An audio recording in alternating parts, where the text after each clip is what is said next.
Hi, you can almost guess straight away what this talk's going to be on. Yes, it's Olympia. But I'd like to introduce Olympia by first talking about St. Paul. There were three events that happened to him that give us a unique and profound insight into the character and personality of this man. First was that shameful episode where, as a young man, when he was known as Saul of Tarsus, he participated with a crowd, one way or another, in the stoning of Stephen, the first Christian martyr. I think it's inevitable that someone like Paul, who felt deeply about things, who thought very deeply about things, would have a psychological reaction to what he had done.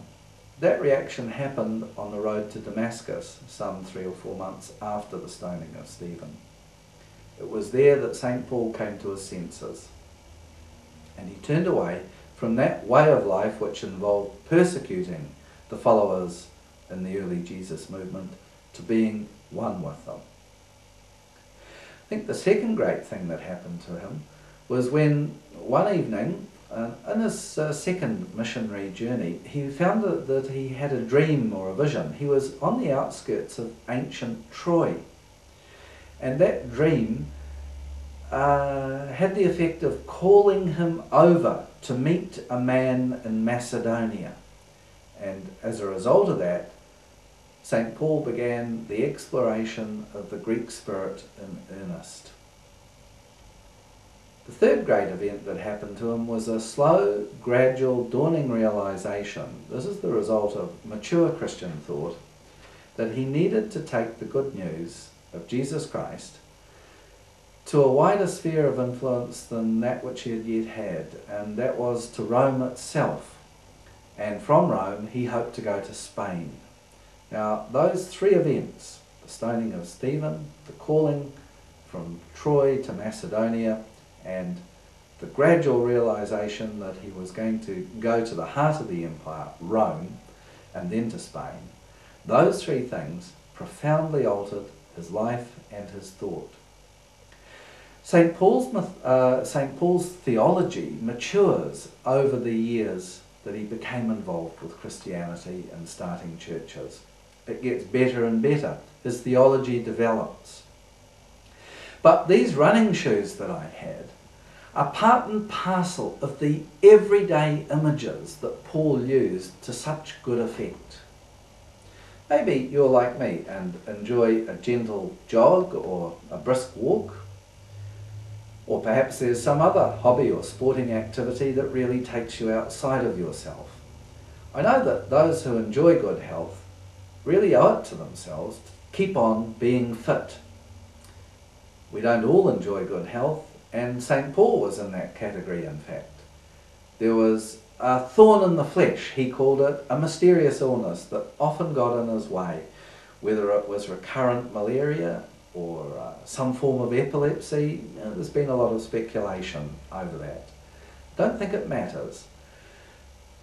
No matter what happened to him, he continued to prize the Greek ideal of athleticism, the idea of training oneself, be it physically, mentally, spiritually, to keep a goal fixed in mind.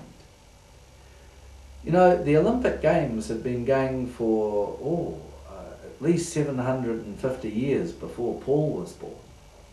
So they were part and parcel of the ancient world. They went for another few centuries after that. Every major city had its stadium as well as its theatre. The statues of the athletes were kept when they won victories, and sometimes there were even statues made of the cheats, just to remind them of the infamy that they had brought on themselves. Well, St. Paul used the image of the athlete to such telling effect. He kept on saying that we should be striving for excellence in our spirituality.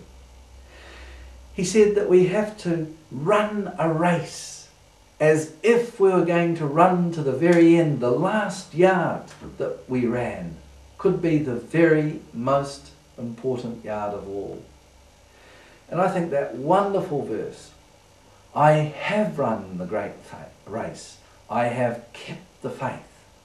I think that says a tremendous amount about his character. I too like to think that I can run the race of faith in the company of people like Paul, the company of people like my congregation, and that we all encourage each other to explore the roots of our faith, to come to a greater appreciation of the images of our faith.